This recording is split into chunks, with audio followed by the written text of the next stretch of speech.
They called him the Outlaw King. To the rich and powerful, he was a bandit. To the poor farmers of Missouri, he was a hero, a man who struck back against the banks, the railroads, and the lawmen who crushed them. His name was Jesse James. But Jesse James did not meet his end in a blaze of glory. Pistols drawn beneath the Western Sunday number, his death came quietly. In his own home, betrayed by one of his own gang. A single bullet fired into his back while he straightened a picture on the wall. How did it come to this? How did a boy from Missouri, shaped by the fires of civil war, become the most feared outlaw of the Wild West? How did Jesse James transform from a teenager with a revolver into a symbol of rebellion and betrayal? Tonight, we trace the story of Jesse James, his beginnings, his rise, and the world that made him. This is more than the story of one man. It is the story of America itself, a nation torn apart, where loyalty was fragile and violence was law. Before we begin, make sure to subscribe to Outlaws of the Wild West. Each week, we bring you the untold stories of gunslingers, betrayals, and legends carved in blood. Hit that button now because the frontier never forgives, and neither do its legends. Jesse Woodson James was born on the 5th of September 1847 in Clay County, Missouri. The land was rough, its soil poor, its politics even harsher. Missouri was a border state split between North and South, Union and Confederacy. Neighbors eyed each other with suspicion. Churches argued. Families divided. Jesse's father, Robert James, was a Baptist minister, stern and religious. But he died when Jesse was only 3 years old, leaving his mother Zerelda to raise Jesse, his brother Frank, and their sister Susan. Zerelda was tough, proud, and fiercely loyal to the South. She remarried twice, each time bringing more conflict into the household. Life on the farm was grueling. Sunrise to sundown, the children worked the fields, tending crops and livestock. But poverty hung heavy, and whispers of war stirred the air. When Jesse was still a boy, the nation fractured. In 1861, the Civil War erupted. Missouri, sitting between North and South, became a battlefield. Union troops patrolled the countryside, cracking down on Confederate sympathizers. Pro-Southern guerrillas, called bushwhackers, struck back with ambushes and raids. It was a war without rules, neighbors killing neighbors, barns burned, men executed in cold blood. Frank James, Jesse's older brother, was drawn into the fight. He joined William Quantrill's guerrillas, a band of riders who attacked Union forces with brutal efficiency. Under leaders like Quantrill and the infamous Bloody Bill Anderson, they massacred entire groups of soldiers and sometimes civilians. Jesse, still a teenager, watched it all unfold. He saw Union soldiers ride up to the family farm, demanding information. His stepfather was beaten. His mother was harassed. The war was no longer distant, it was at his front door. By 1864, at just 16, Jesse himself picked up a pistol. He joined Anderson's Riders, a gang known for their ruthlessness. They struck Union patrols, ambushed supply trains, and left trails of blood across Missouri. Witnesses described Jesse as wiry, quick, with eyes that blazed with anger. The boy who once worked the farm. The war scarred him. He learned loyalty to his gang above all else. He learned to shoot without hesitation. And he learned that survival meant striking first, striking fast, and never trusting the enemy. When the Civil War ended in 1865, Jesse did not return quietly to farming. The Union had won, but for Jesse, the war was not over. The anger, the losses, the blood, they had forged him into something else. The boy was gone. In his place stood a young man who believed the only law worth following was the one written in lead and blood. The war was over, but inside Jesse James, the war never ended. And soon America would discover what happens when a boy forged in fire and hatred chooses to live as an outlaw. When the Civil War ended in 1865, most men laid down their rifles. They went home, back to farms, to families, to rebuild shattered lives. But Jesse James was not like most men. He was just 17, but already hardened by years of guerrilla fighting. The war had burned its lessons deep into him. Never trust the law. Strike first before you are struck. And loyalty is owed only to those who ride beside you. For Jesse, the war did not end. It simply changed shape. Jesse did not leave the battlefield unscarred. In May 1865, Union soldiers raided his family farm, searching for Confederate holdouts. Jesse, still recovering from illness, was dragged into the yard, beaten, and left bleeding. Accounts say he carried those scars for life, not just on his body, but in his mind. That beating lit a fire in him.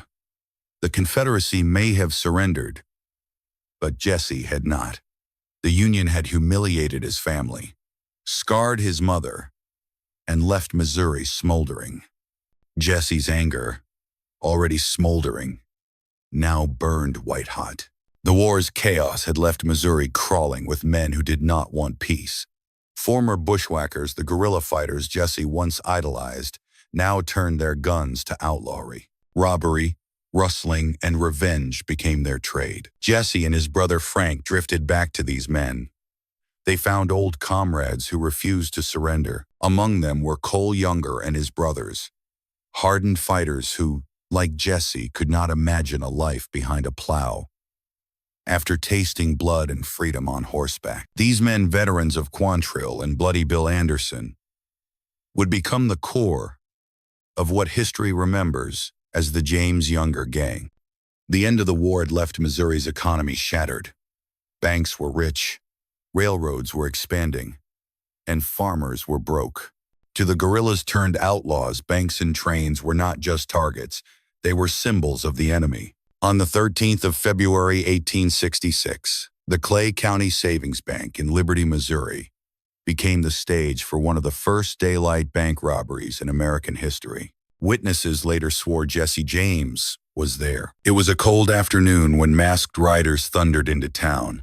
They stormed the bank, revolvers drawn, and forced the cashier to hand over cash, some say $60,000. As they fled, a college student tried to intervene. A shot rang out. The boy fell dead in the street. The riders vanished into the countryside, leaving fear and awe in their wake. Newspapers erupted with outrage. Citizens whispered in both horror and admiration. The idea that men could ride into town in broad daylight, rob a bank, and escape it was both terrifying and thrilling. Though Jesse's exact role in Liberty remains debated, from that moment on, his name was forever linked with outlawry. The war had turned Jesse into a fighter. The peace turned him into a robber. But what made Jesse James different from the average thief was not just his speed with a revolver. It was his myth-making. Jesse understood stories. He knew the power of the press. After robberies, he sometimes sent letters to local newspapers, justifying his actions, blaming corrupt banks and greedy Northerners. He painted himself as a Robin Hood, stealing from oppressors, helping the poor. The truth was muddier. Most of the money went to the gang, not starving farmers, but the image stuck. To the Southern poor, Jesse was a symbol of resistance, a man who defied the Union even after its victory. Life as an outlaw was not just about money. It was about loyalty and betrayal. Jesse demanded both fear and devotion from his men. To ride with Jesse was to swear loyalty to him above law, above family, above God. Those who broke trust paid the price. Jesse's temper was legendary. Quick to smile, but quicker to kill if he sensed treachery. The code of the bushwhacker had followed him into outlaw life. Loyalty was survival. Betrayal was death. By the late 1860 seconds, Jesse James was no longer just a guerrilla fighter clinging to the past. He was an outlaw shaping the future. His name spread across Missouri and beyond. Banks tightened security. Towns watched their roads. Posses formed. But Jesse and his men vanished into the woods, the rivers, the farms that sheltered them. Each robbery fed his legend. Each letter to the press polished his image. He was not simply a criminal, he was becoming a folk hero. But legends are double-edged. The more people admired him, the more the law wanted him. And as Jesse's gang grew bolder, the risks grew deadlier. The boy soldier was gone. In his place stood Jesse James, the outlaw, with his brother Frank and the younger brothers at his side. He was ready to carve his name into history. One robbery, one bullet, and one corpse at a time. When Jesse James stepped into outlaw life, he was not alone.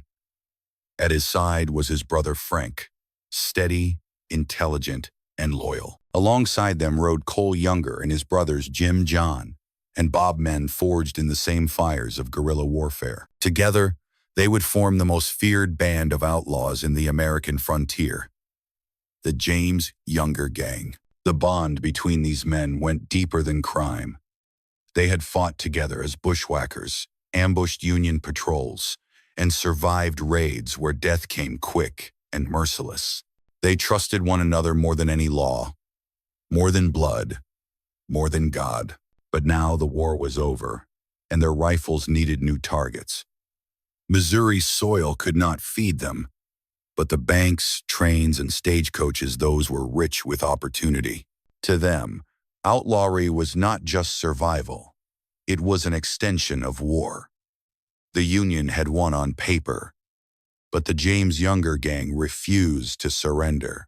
Every bullet they fired, every vault they cracked, felt like revenge for the South's defeat. The 7th of December, 1869, Gallatin, Missouri.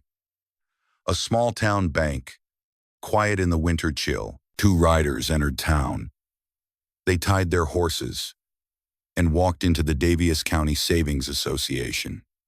Inside, Jesse James pulled his revolver. He demanded money, but his eyes weren't just on the cash. The bank's cashier, John Sheets, reminded Jesse of Samuel Cox, the Union officer who had killed Bloody Bill Anderson years earlier. Whether Jesse believed it was truly Cox or not didn't matter. Rage flooded him. Without warning, Jesse shot Sheets dead. The gunshot echoed through the small town. Jesse and Frank fled, leaving chaos behind. They got little money, but the effect was enormous. Newspapers roared. The name Jesse James was splashed across headlines. For the first time, the world outside Missouri had heard of him. The killing of John Sheets marked Jesse not just as a robber, but as a killer. And it cemented his reputation as a man driven not only by greed, but by vengeance. After Gallatin, Jesse leaned into his legend. He wrote letters to sympathetic newspapers, framing himself as a Southern hero, a man striking back against Yankee oppression. The people of Missouri are oppressed by Northern banks and corrupt officials, one letter declared. If I must rob to strike against them, then let it be known I rob only the oppressors. The truth, of course, was messier. The gang kept the money. Farmers rarely saw a dime. But for struggling Southerners, Jesse's words were balm. They cheered his defiance, admired his courage, and whispered his name with reverence. To others, especially in the North, he was a blood-soaked terrorist. Newspapers labeled him a coward, a murderer hiding behind Southern sentiment. This divide, hero to some, villain to others, would follow Jesse for the rest of his life. Cole Younger and his brothers were more than sidekicks. They were equals. Cole was charismatic and calculating, a man who could organize a raid with military precision. Frank James was the strategist, steady when Jesse's temper flared. Jesse himself was the one who captured headlines, who gave interviews, who became the symbol. Together, they robbed banks across Missouri and Kentucky. Each raid was daring, reckless, and theatrical. They struck in daylight, in town squares, revolvers flashing, daring the world to stop them. Sometimes they escaped with thousands, sometimes barely anything, but always their legend grew. Between robberies, the gang melted into the countryside. Missouri was their home turf. They knew every creek, every hidden trail, every farm that would shelter them. Sympathizers fed them, hid them, lied for them. To many, Jesse was not a criminal but a son of the South, fighting the war that had never truly ended. But life on the run was never easy. Posses rode after them, sheriffs raised rewards, and Pinkerton detectives, the private police of the era, hunted them relentlessly. In 1875, the Pinkertons raided the James family farm. They threw an incendiary device into the house. Jesse's half-brother, Archie, was killed. His mother, Zerelda, lost her arm. The brutality only deepened public sympathy for Jesse and deepened his thirst for revenge. By the mid-1870 seconds, Jesse James was not just an outlaw. He was a celebrity. Newspapers printed dime novels about him, exaggerating his exploits. Some painted him as invincible, others as demonic. Jesse played the role well. He dressed sharply, carried himself with confidence, and sometimes posed for photographs. He wanted the world to know his name. But fame is dangerous. The more famous Jesse became, the more relentless the law's pursuit grew. And as the James Younger gang grew bolder, their enemies multiplied. The James Younger gang was riding high. Banks fell, trains groaned under their raids, and Jesse's name was on every lip. But the higher they rose, the deadlier the fall that awaited them. And in the small town of Northfield, Minnesota, the legend of Jesse James would face its greatest test. By the mid-1870 seconds, Jesse James and the James Younger gang were infamous across the American frontier. They had robbed banks in broad daylight, derailed trains under moonlight, and vanished like ghosts into the woods of Missouri. The public spoke of them in whispers, some in fear, some in admiration. But legends cannot rise forever. And in 1876, the gang rode into a town in Minnesota that would change everything. The target was the First National Bank of Northfield, Minnesota. The gang had grown bolder with every heist, and Jesse's ambition reached farther north than ever before. Reports claimed the bank was flush with money. To Jesse, it was the perfect prize. On that September afternoon, 8 riders thundered into Northfield. Jesse and Frank James, Cole, Jim, and Bob Younger, and 3 others, Clell Miller, Charlie Pitts, and Bill Chadwell. They tied their horses near the bank and strode in. Inside, Jesse and Bob Younger demanded the cashier open the safe. But the man resisted, claiming it was locked on a time mechanism. Jesse's temper flared, his revolver waving in the air. Outside, townsfolk noticed the strange men, the tied horses, the tension. One man, suspicious, shouted, "Get your guns, boys, they're robbing the bank." Chaos erupted. Farmers, shopkeepers, even Civil War veterans grabbed rifles and pistols. Windows flew open. Bullets whistled through the dusty streets. Jesse and his men were trapped. The shootout was brutal. Clell Miller fell dead in the street. Bill Chadwell crumpled beside him. Inside the bank, Jesse cursed as blood stained the counters. The robbery had failed. The safe was empty. The gang bolted, firing as they ran. Townsfolk, enraged, chased them, guns blazing. Charlie Pitts was cut down. Cole and the Younger brothers were shot and captured, bloodied and broken. Only Jesse and Frank escaped, riding hard through the wilderness, leaving their dead and captured friends behind. The Northfield raid was a disaster. Instead of riches, the gang left with corpses, wounded brothers, and a reputation forever scarred. The younger brothers were shackled, tried, and sentenced to life in prison. Once Jesse's closest allies, their outlaw days were over. Cole, the proud and cunning leader, would spend decades behind bars, his legend fading with each passing year. For Jesse, it was both a humiliation and a warning. The gang that had once struck fear across the Midwest was shattered.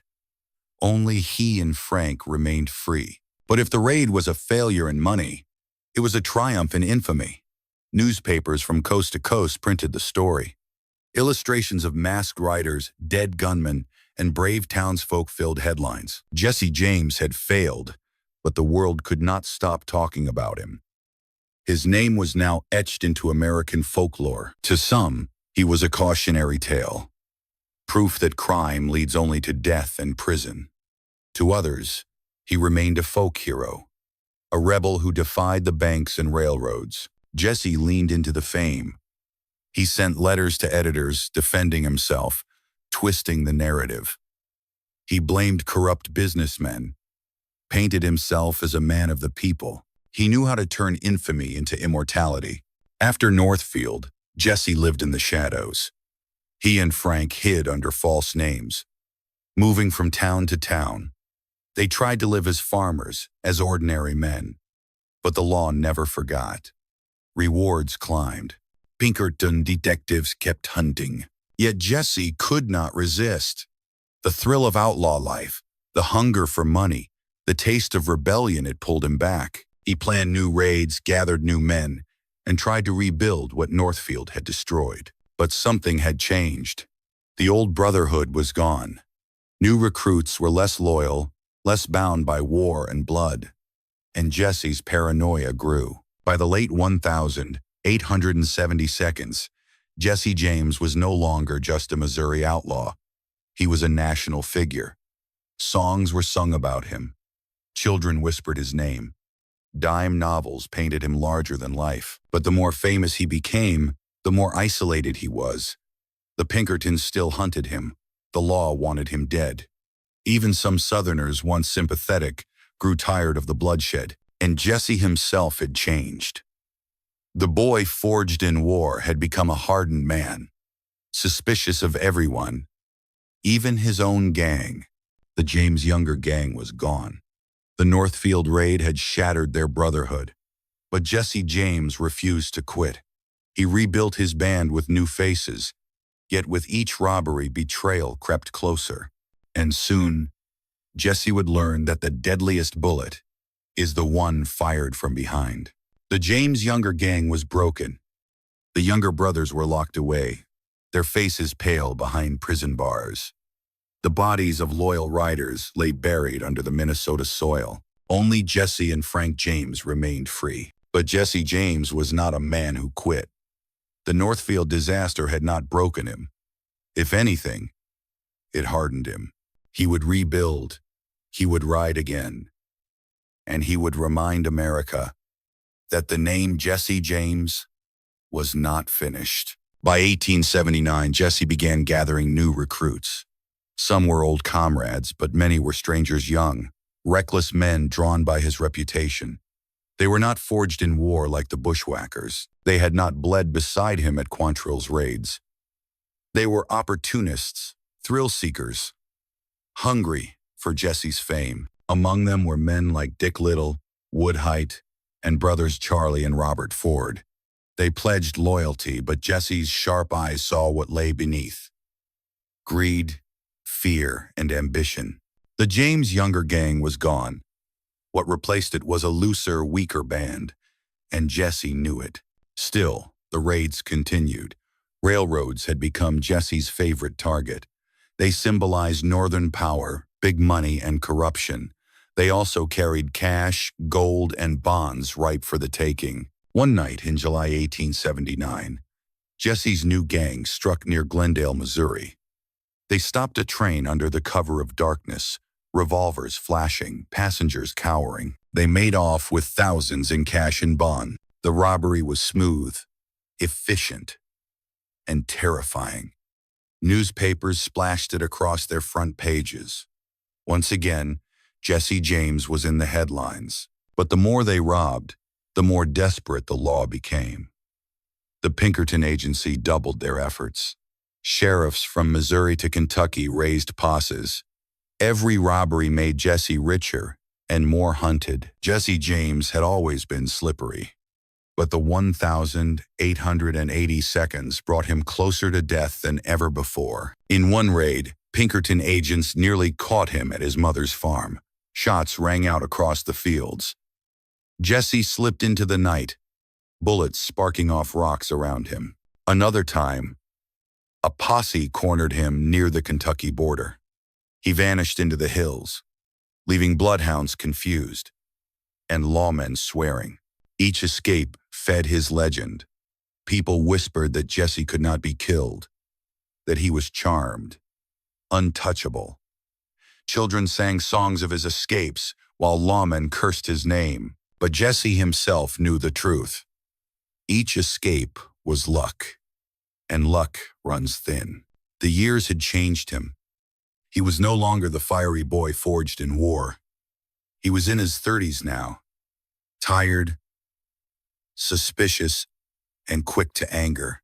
He moved often, living under false names, dragging his wife, Z, and their children from farm to farm. He dreamed of peace, but could never sit still. His paranoia grew. He trusted fewer and fewer men. At times, Jesse lashed out even at his own gang. He accused riders of betrayal, sometimes threatening them, sometimes worse. Loyalty had once been his foundation. Now, suspicion ruled him. Among his recruits were the Ford brothers Charlie, loyal but weak, and Robert, young and ambitious. Jesse treated Robert with a mix of mentorship and suspicion. The boy idolized Jesse, but envy grew in him. The Pinkertons saw opportunity. Rewards for Jesse's capture had climbed high. For a man like Robert Ford, loyalty to Jesse meant little compared to money and fame. And Jesse, ever watchful, sensed it.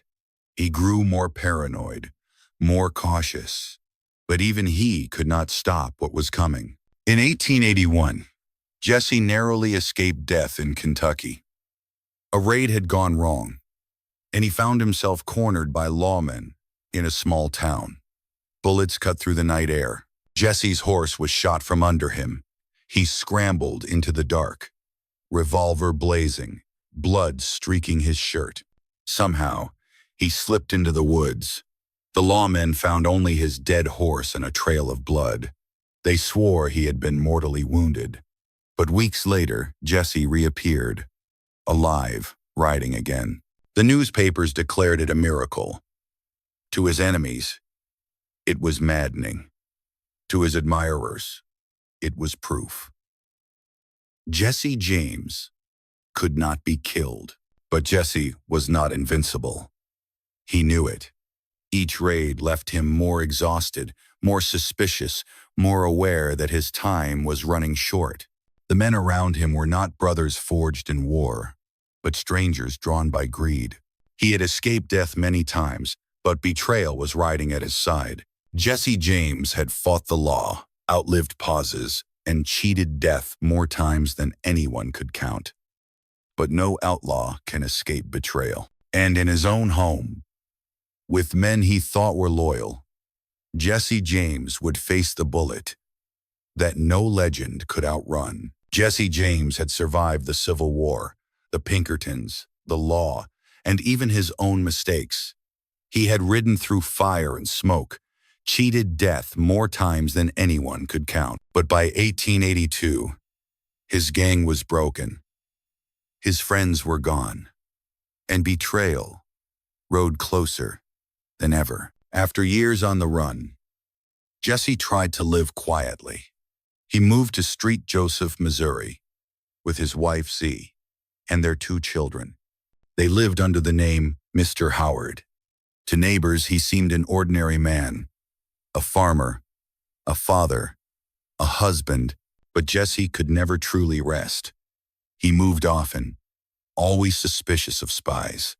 He still planned robberies, still gathered men. The outlaw blood would not let him retire. And in his home, he welcomed new recruits, Charlie Ford and his younger brother, Robert. Charlie Ford had ridden with Jesse for some time, but it was Robert Young, eager, hungry for fame, who caught Jesse's eye. Jesse treated him like a younger brother, sometimes kindly, sometimes sharply. Robert idolized him, but also envied him. What Robert wanted more than loyalty was recognition. And in 1882, recognition had a price. Jesse James's head. The governor of Missouri had quietly promised a reward for Jesse's capture, dead or alive. The Pinkertons were relentless, and Robert Ford began to see betrayal as the quickest way to fortune. Jesse grew more restless, more cautious. He sensed danger everywhere. He trusted few, not even the men he ate supper with. But perhaps he was tired. Perhaps he wanted to believe loyalty still existed. On the morning of the 3rd of April 1882, Jesse woke early in his rented house in Street Joseph. The day was warm, the windows open. His wife tended to chores. His children played in the yard. Inside, Jesse sat with Charlie and Robert Ford. They spoke of plans, another robbery, another train. But Jesse was uneasy. He rose, set aside his gun belt, and walked to the wall. A picture hung crooked, tilting slightly. Jesse stood on a chair, his back turned, adjusting the frame. Robert Ford's hand trembled, then steadied. He drew his revolver. For a moment, he hesitated, staring at the man who had trusted him, the outlaw king, the living legend. Then he fired. The bullet struck Jesse James in the back of the head. He fell instantly, blood spreading across the floorboards. He was 34 years old. The room was silent. Then Z screamed. The children cried. Jesse James, outlaw, folk hero, killer, and legend, was dead. The news spread like wildfire. Jesse James assassinated, screamed the headlines. Crowds gathered to see his body, laid out in his home. Photographers snapped images that sold across the country. The Ford brothers expected to be hailed as heroes. Instead, they were branded cowards. The public admired Jesse's courage, even if they condemned his crimes. Robert Ford, forever after, was known as the dirty little coward who shot Mr. Howard. Death only magnified Jesse's legend. Songs were written about him. Dime novels sold by the thousands. Some painted him as a Robin Hood who robbed the rich and spared the poor. Others as a ruthless killer who got what he deserved. His grave in Kearney, Missouri, became a shrine. People traveled miles to see it, to whisper his name, to leave flowers. In life, Jesse James had been hunted, hated, and admired. In death, he became immortal. Jesse James was more than a man. He was a mirror of America's wounds after the Civil War, a boy turned guerrilla, a soldier turned outlaw, a husband turned legend. Was he a hero, a villain? Perhaps both. To the poor, he was a champion. To the law, a murderer. But in every telling, his story burned with the truth of the frontier. That violence, loyalty, and betrayal wrote the history of the Wild West. The bullet that killed Jesse James ended his life, but it could not end his legend. For in the shadows of the frontier, stories live longer than men. Jesse James is gone, but his legend has never died. For some, he was a hero of the South, a man who struck back against banks, railroads, and the law. For others, he was nothing more than a cold-blooded killer. But one truth is certain. Jesse James embodied the Wild West itself, violent, divided, full of betrayal, and unforgettable. His story reminds us that legends are not born. They are made, forged, in fire, fear, and blood. More than a century later, his name still echoes. His grave is still visited, His story is still sung in ballads and told in books, movies, and whispers around campfires. Jesse James has become more than a man. He has become a symbol of rebellion, of myth, and of the price one pays to live outside the law. Thank you for riding with us through the bloody life of Jesse James. If you enjoyed this story, subscribe to Outlaws of the Wild West. Every week, we uncover the untold tales of gunslingers, betrayals, and the legends that shaped America's frontier. Hit that subscribe button, leave a comment, and share this story with those who love history and the Old West. Because out here, where the desert meets the lawless horizon, legends never die.